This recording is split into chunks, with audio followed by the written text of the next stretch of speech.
Thank you very much, Calabash African Choir.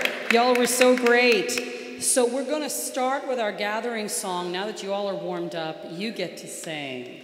So if you'll open your programs here, we're going to begin, and we'll ask you to stand for this one with our gathering song, 10,000 Reasons. Sing it if you know it, learn it if you don't.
הנה מה טוב ומנעים, שבת אחים גם יחד. הנה מה טוב ומנעים,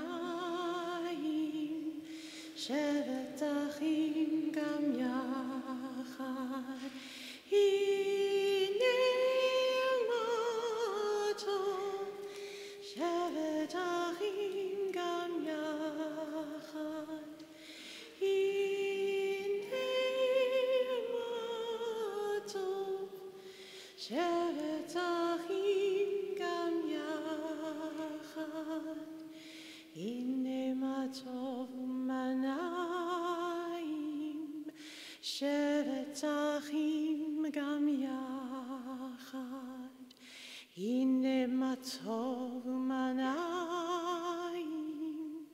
שבת אחים גם יחד.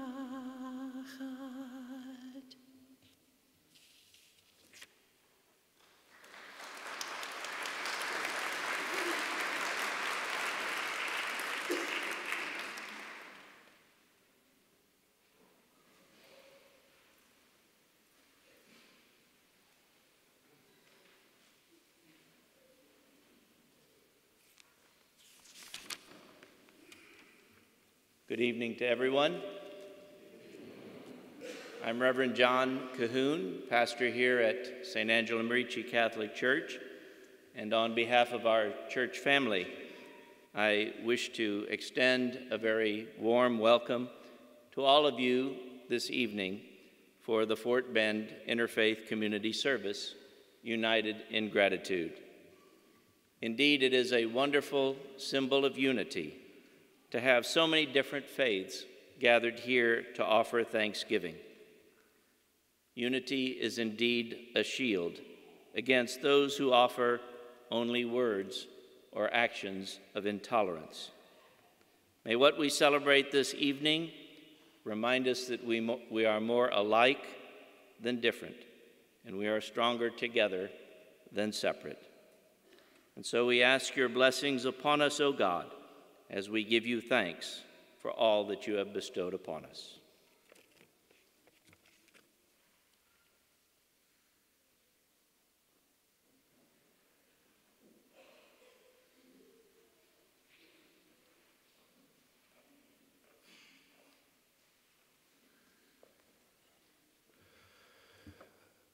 أعوذ بالله من الشيطان الرجيم. بسم الله الرحمن الرحيم.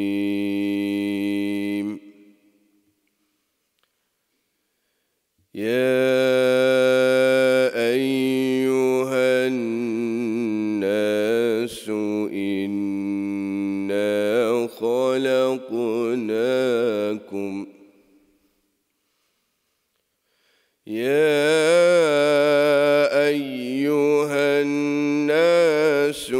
إنا خلقناكم من ذكر وأنثى وجعلناكم شعوبا وقبائل لتعارفوا إن أكرمكم عند الله أتقاكم. صدق الله العلي العظيم. If I may, I would like to begin by presenting the peace and blessings of God upon all of you gathered here today, and to congratulate you for not only being given the opportunity, but to accept and stand in solidarity with all of humanity. The verse I recited is translated as, "O you people, you have been created from one woman, and one man. And you have been placed into different races and tribes for the purpose of getting to know one another. And the most noblest amongst you is the one who is the most conscious of God Almighty. And in today's generation and in today's society, we as a people, we have begun to acknowledge supremacy with other than God consciousness. And we have become segregated based on our religions, based on our color, and based on our ethnicity. Arnold Toynbee, a famous anthropologist, he said that a group of people will remain in opposition until a greater entity can envelop them under its supremacy. And today, we, the people of God, we stand united in solidarity with all of humanity, and we take an oath in front of God Himself to end this division amongst ourselves. And so we stand united and we take God as our entity that envelops us under its supremacy. And so we ask God to forgive us for any misgivings. And we ask God to join our hearts and purify our minds and purify our intentions. And we ask God to allow us to forever stand in solidarity with humanity. My name is Imam Muhammad Ahmed Khan, and I represent humanity, informed by Islamic orthodoxical epistemology. Thank you very much.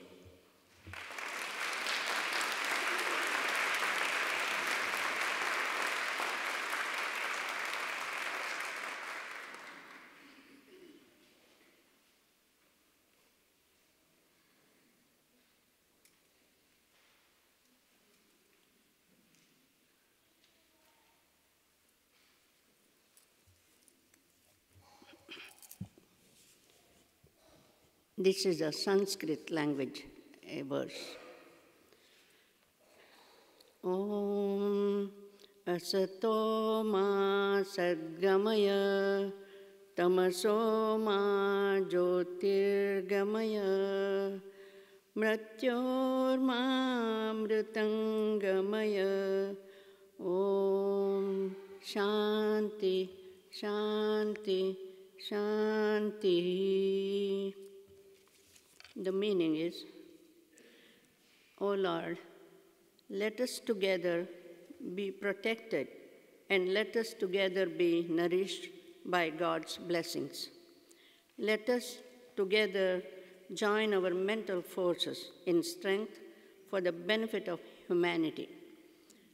Let our efforts at learning be luminous and filled with joy and endowed with the force of purpose. Let us never be poisoned with the seeds of hatred for anyone. Let there be peace and serenity in all the three universes. Namaste. Namaste.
Good evening. It's wonderful to be with you again this year as part of the Fort Bend Interfaith community.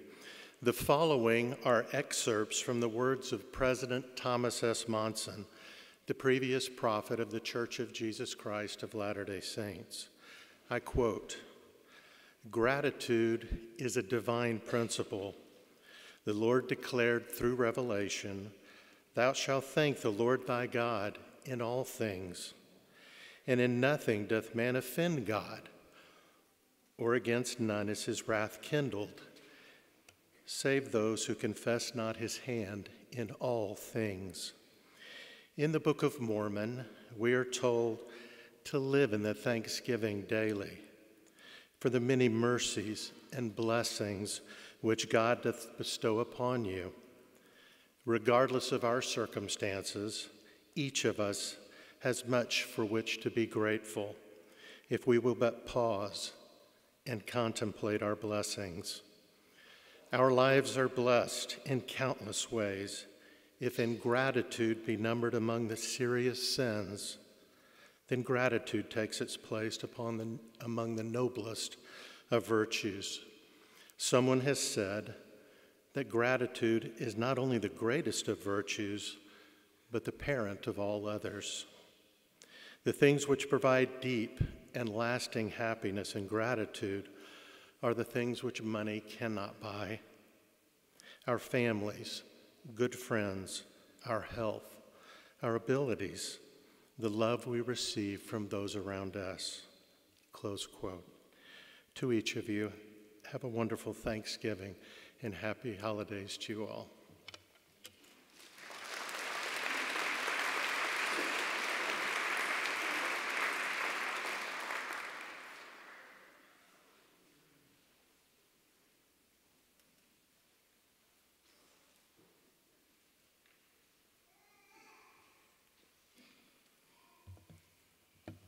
Good evening.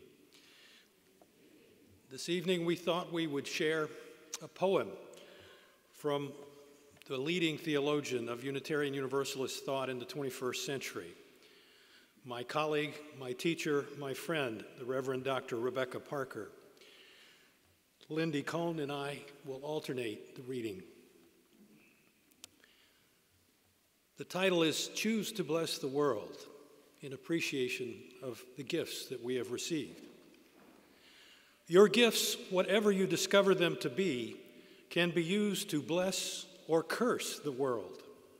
The mind's power, the strength of the hands, the reaches of the heart, the gift of speaking, listening, imagining, seeing, waiting. Any of these can serve to feed the hungry, to bind up wounds, to welcome the stranger, to praise what is sacred, to do the work of justice, or to offer love. Any of these can draw down the prison door, hoard bread, abandon the poor, obscure what is holy, comply with injustice, or withhold love. You must answer this question: what will you do with your gifts? Choose to bless the world. The choice to bless the world is more than an act of will, a moving forward into the world with the intention to do good.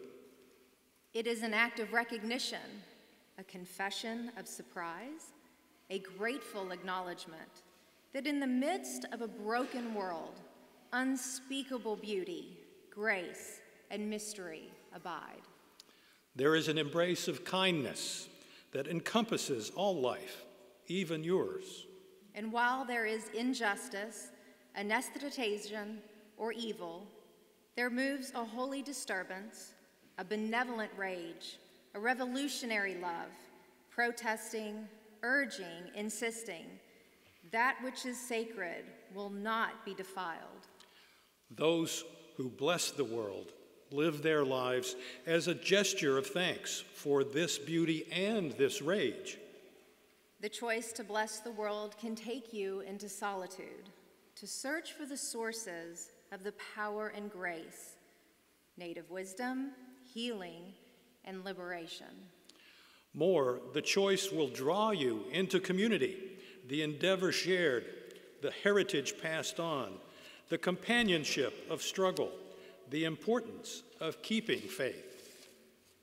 The life of ritual and praise, the comfort of human friendship, the company of earth, the chorus of life welcoming you. None of us alone can save the world. Together, that is another possibility waiting. That is another possibility waiting. May it be so.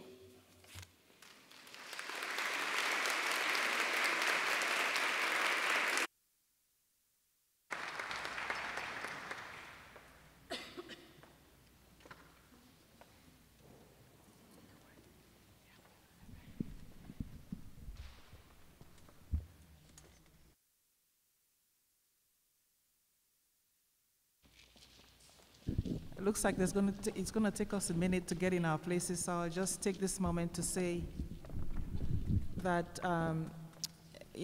our church is a multicultural church, and so we have learned to be unified. The song we're going to sing talks about everlasting joy for all of us.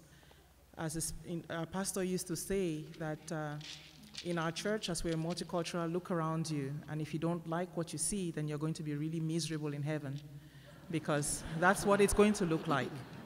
So this song is about everlasting joy that we will all hope for one day.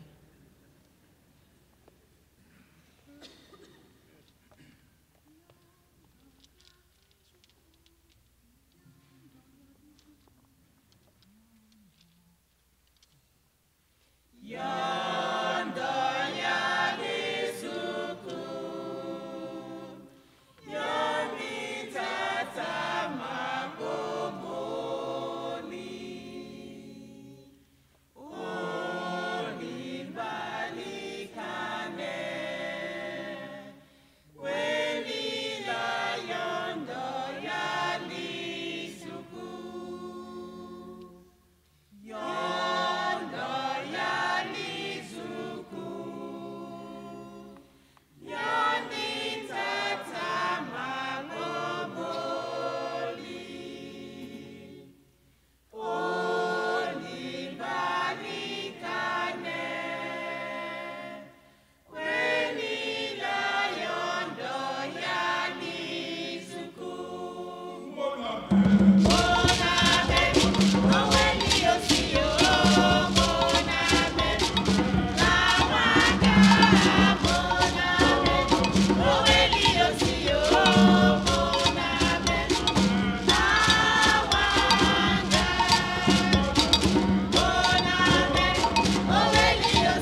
Good evening to all of you.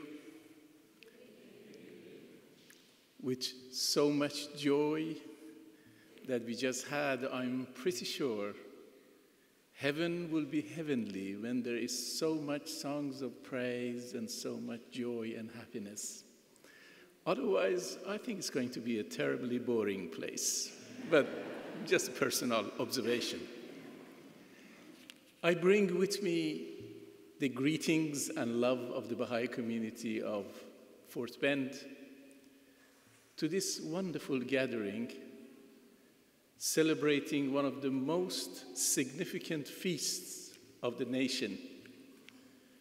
And this group that who have gathered here, united in gratitude, representing the human race in all of its diversity, but at the same time, that diversity is what makes it beautiful, like the flowers of a prairie. So it's wonderful to be here. Baha'is are often say prayers for the well-being of our nation, our government, and our people. And tonight, as part of this celebration, I would like to offer you a prayer that Baha'is often say for our nation. This prayer is revealed around 1912, long time ago, and as a nation we have come a long way, but looks like we still have a long way to go. Let's hope so. O thou kind Lord, this gathering is turning to thee. These hearts are radiant with thy love. These minds and spirits are exhilarated by the message of thy glad tidings. O God, let this American democracy become glorious in spiritual degrees, even as it has aspired to material degrees, and render this just government victorious.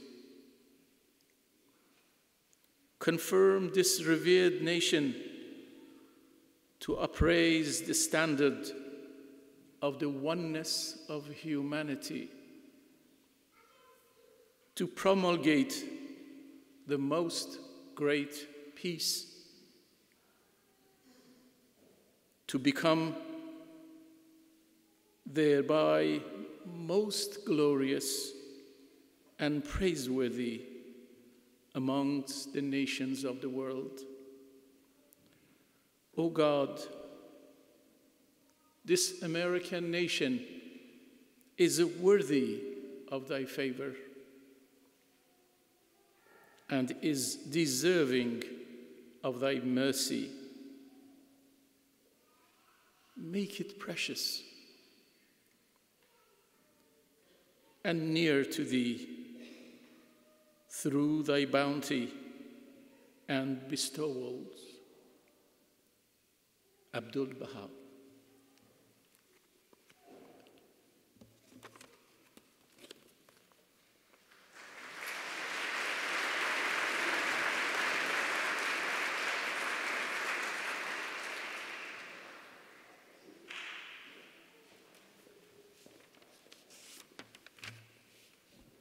Good evening, my family and friends. I'd like to share tonight a quote on pluralism by His Highness the Aga Khan, the spiritual leader of the global Somali Muslim community, and followed by Islamic Hamd. I quote, "A pluralist commitment is rooted in the essential unity of the human race.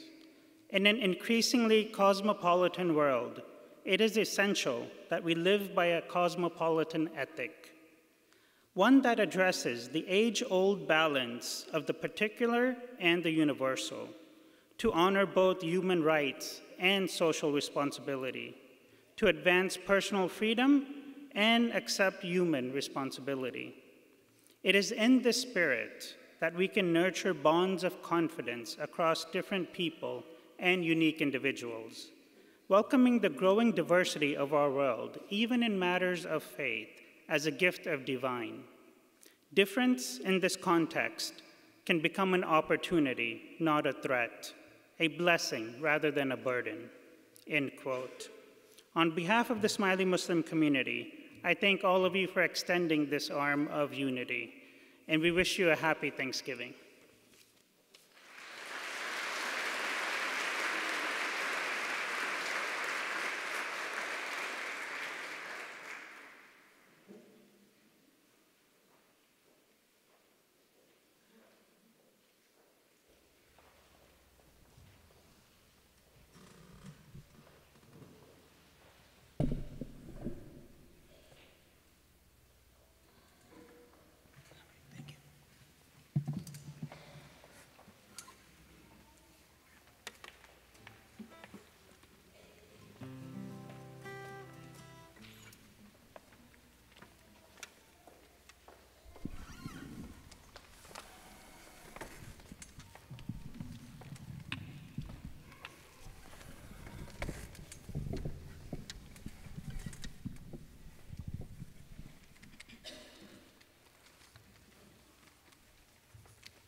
तेरा खुदा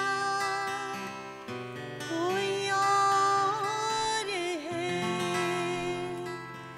ना मेरा खुदा कोई और है ना तेरा खुदा कोई और है ना मेरा खुदा कोई और है ये जो रास्ते हैं जुदा जुदा ये मामला कोई और है ना तेरा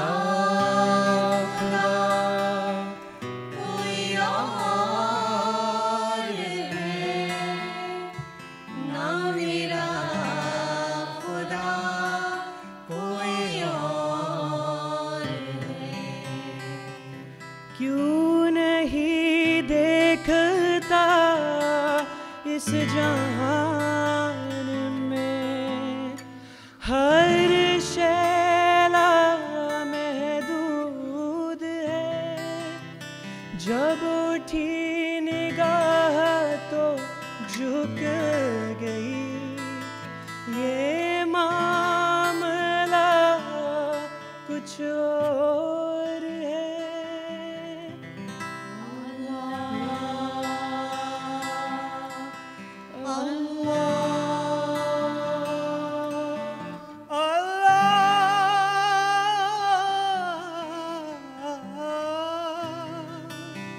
ये पहाड़ दरख्त और काया सब झुके हुए सुजूद में ना तू बन सका ना बना सका वो ना फिर भी तुझसे जुदा हुआ ये सब उसी के हैं फैसले तू जान कर भी अनजान है ना तेरा खुदा कोई और है ना मेरा खुदा कोई और है ना तेरा खुदा कोई और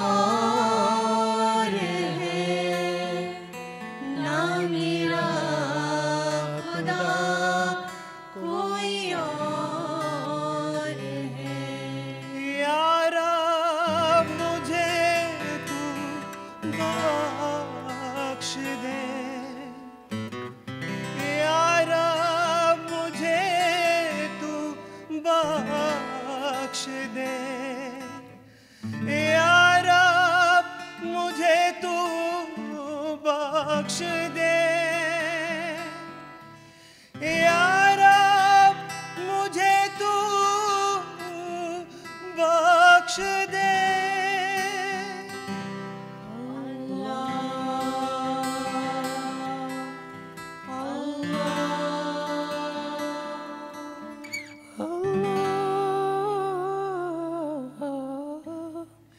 इस आस पर पड़ा हूँ मैं सजदे में रब्बे करीम के जो मैं गिर गया था मुकाम से तू तो रब्बे आली मुकाम है ये सब उसी के हैं फैसले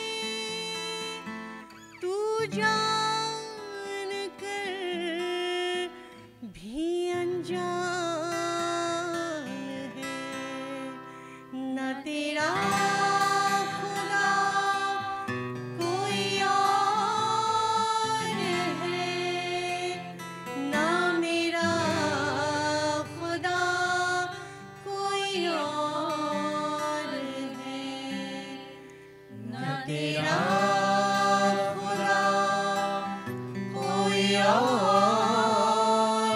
है न मेरा खुदा कोई और है ये जो रास्ते हैं जुदा जुदा ये मामला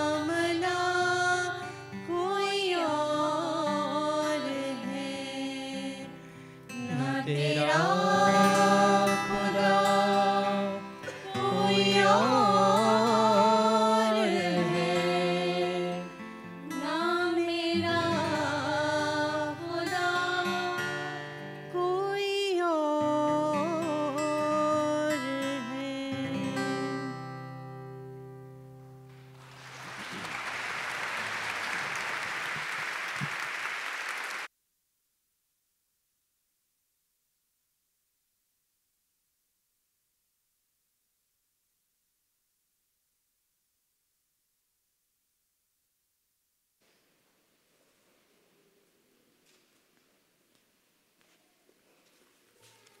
I want to echo the greetings of my colleagues. It is good and pleasant and wonderful to be here with all of you. Now it's time for your turn. You've got cards there at the end of each pew. So we're going to pass those cards down. You've also got some pencils. Pass those down too. In the spirit of gratitude, share with one another. This is our time of prayer. We're asking that you write down your intentions for the evening, for the week, for the season. You have two opportunities. One, to list what you're grateful for. Another, to list what you're praying for during this season. We'll have some time with some music for you to think about that and pray about it. And then the ushers will come and collect all of those. And then as you're leaving this evening, they will be out in the narthex. And as you're leaving, we ask that you take a card. Obviously, the hope is that it's not yours, but the beauty is that you grab a card that's someone else's and that you pray for them and with them in their prayers of thanksgiving and their prayers of concern. We're going to take some time and offer our prayers right now.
Good evening.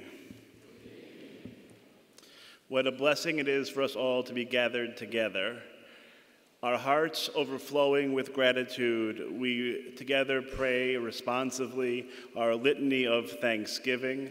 Let's all rise together in body and spirit. For the expanding grandeur of creation, worlds known and unknown, galaxies beyond galaxies, filling us with awe and challenging our imaginations.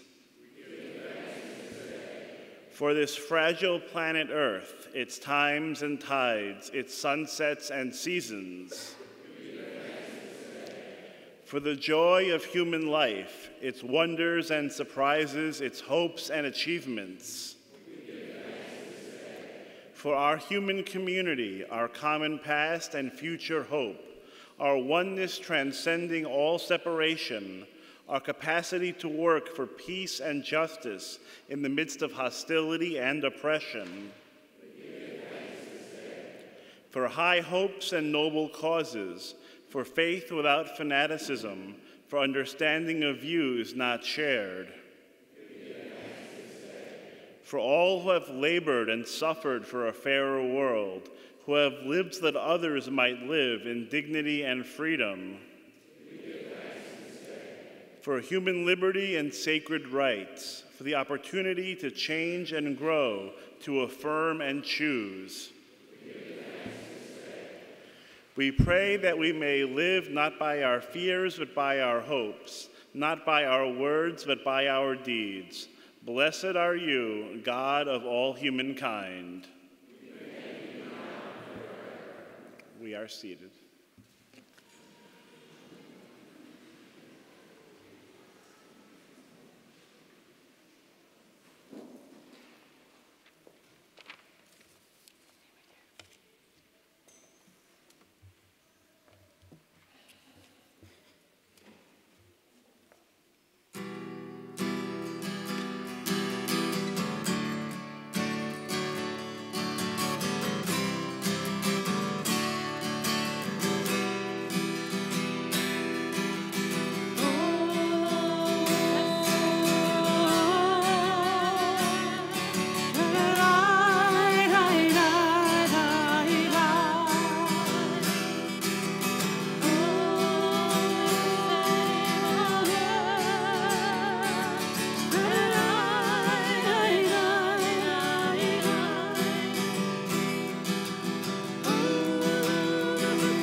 Thank you so much.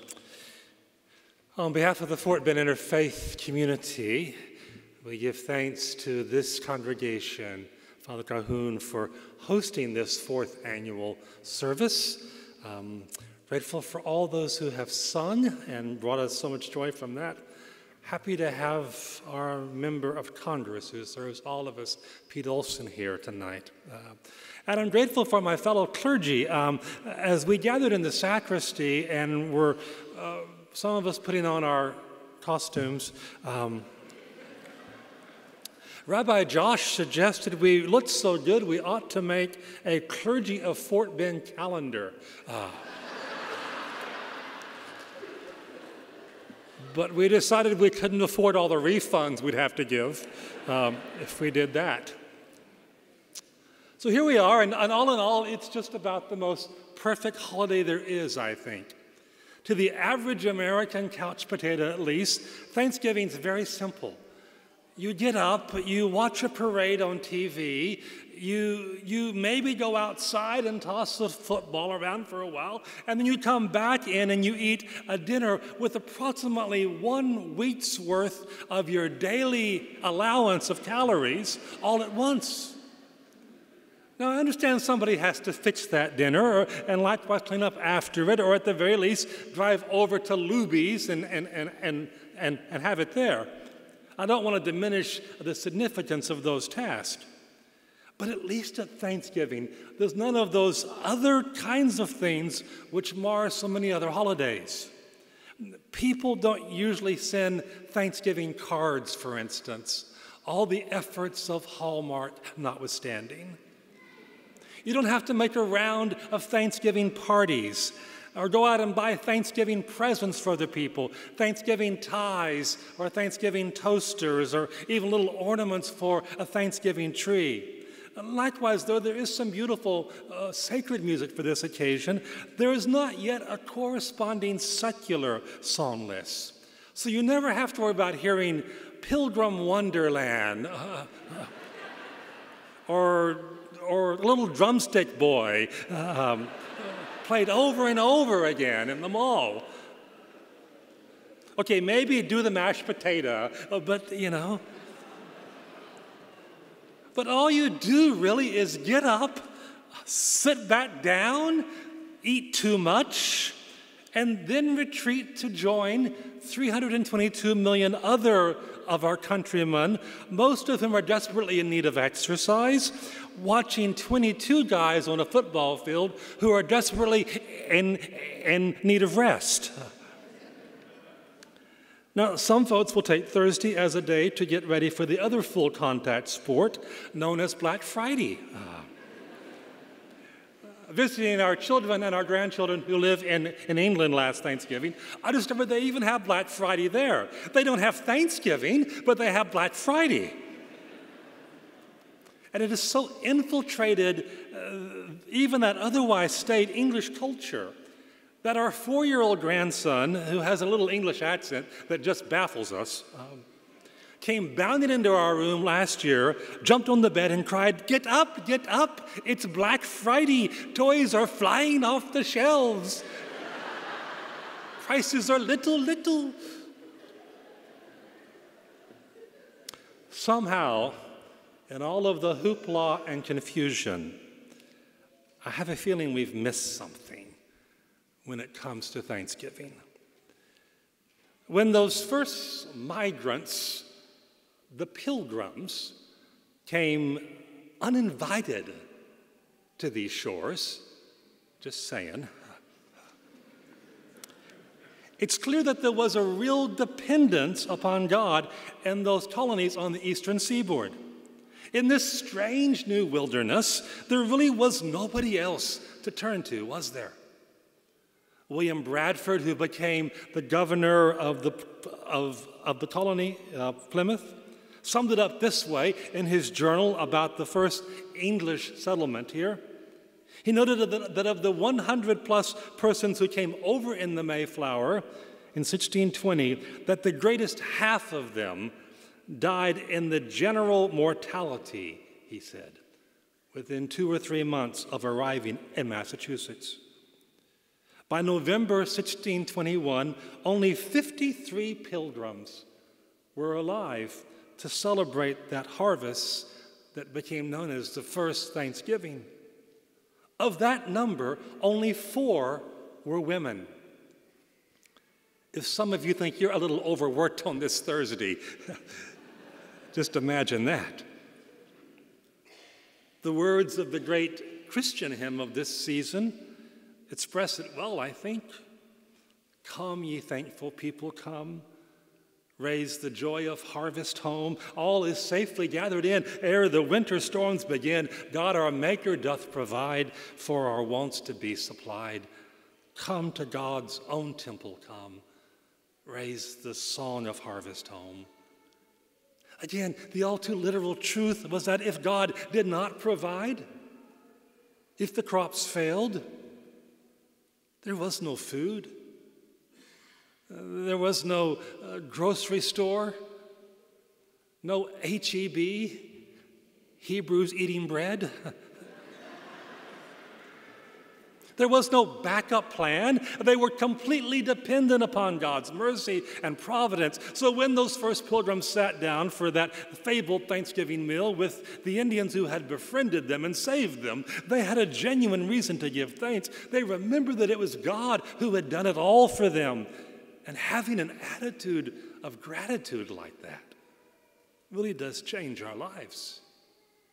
See, I have a feeling that most of us are really good at griping and complaining, or asking God for things, or worrying about what's going to happen next. But when we stop and take stock of all that God has already given to us as a people, as individuals, we can't help but see that all along it has been God's provision that has carried us through, not our own cleverness, not our own abilities, not even sheer plain luck. Perhaps you've heard the story of a group of scientists who decided one day that mankind had come so far that we no longer needed God at all. They picked one scientist to go in and tell the Lord they were done with him. The scientist walked up to God and he said, God, we've decided we don't need you anymore. We're to the point where we can clone people and do many miraculous things. Why don't you just go be God somewhere else? God listened patiently and kindly to the man. And after the scientist was done speaking, God said, well, why don't we have a man-making contest? Scientist said, okay, great. Scientist then reached down and began to grab himself a handful of dirt, and God looked at him and said, no, you go get your own dirt. Thanksgiving is a time that calls us to remember all that has been given to us and to turn our faces back to the one from whom all blessings flow. See, like us, when we do that, we inevitably find ourselves in a different posture towards those around us, I think. A kinder, more generous position. The readings and prayers tonight have all spoken rather plainly to the different cultures and practices that we reflect here. But each of them has pointed us towards a common calling to live lives of compassion and justice, to work together for peace and for healing, for shalom, for salam, for shanti, for Aman, for Friday, for Irene, for Pianhua, for Hepang. So particularly in a world that has become so combative and conflicted, may we sound the voice of reason, validated by our willingness to care for the world around us, to provide for those who may be in need. Let us recognize that despite our differences tonight, we are all still one human family, maybe a little dysfunctional, like every family on earth, like yours and mine may be. And if it's not dysfunctional now, wait until Thursday at the table. You'll find out. But still one family. And just like the spokes on a wheel, when we draw closer to the hub, we inevitably draw closer to each other as well. This is not to suggest that our distinctions are not real ones, that our faith traditions are all simply interchangeable, for they are not. But it is to say, in the words of those renowned interfaith theologians, the Captain and Tennille, love can keep us together. And so on this Thanksgiving week, let us come together as Americans of all stripes and all flavors, all colors, all languages, as a people who are smart enough to know that we have been blessed in lives, but in the words of whom I call Lord Jesus, to whom much has been given, much will be expected. Let us become known collectively as the thankful ones. The only difference between a prison cell and a monastery is the difference between griping and gratitude. The Hebrew psalmist told us, "It is good indeed to give thanks to the Lord." So come, ye thankful people, come.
Good evening.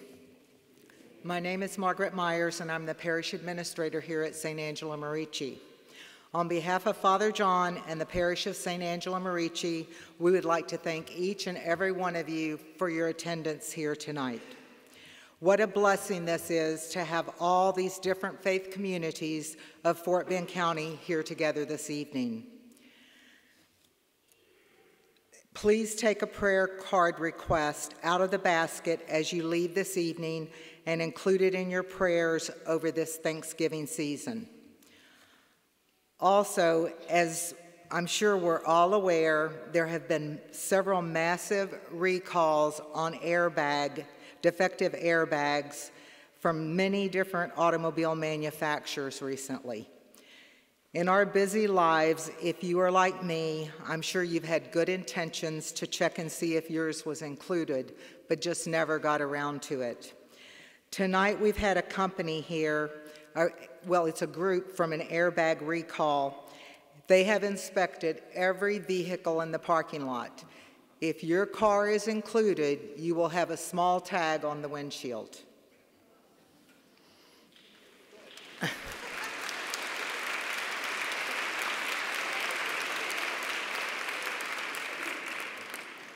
We invite all of you to stay for a reception. As you leave the worship space, the St. Angela Merici room is to your right. Thank you very much, and happy Thanksgiving.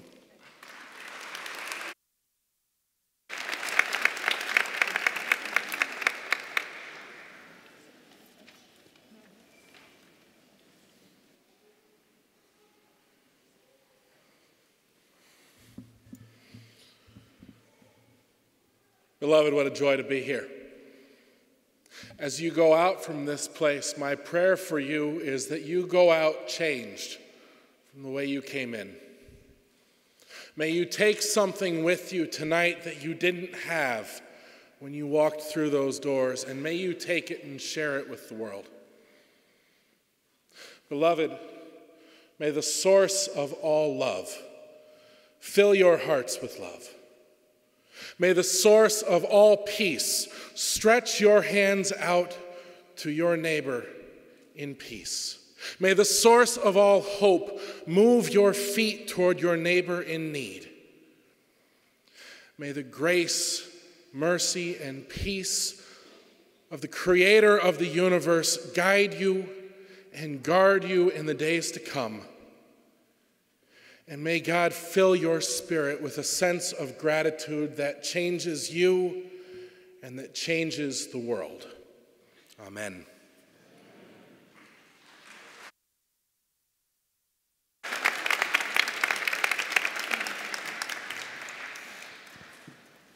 So finally, we'd ask you all to please stand again and join us in our last song, Make Me a Channel of Your Peace. I'm sure you all are fairly familiar with that.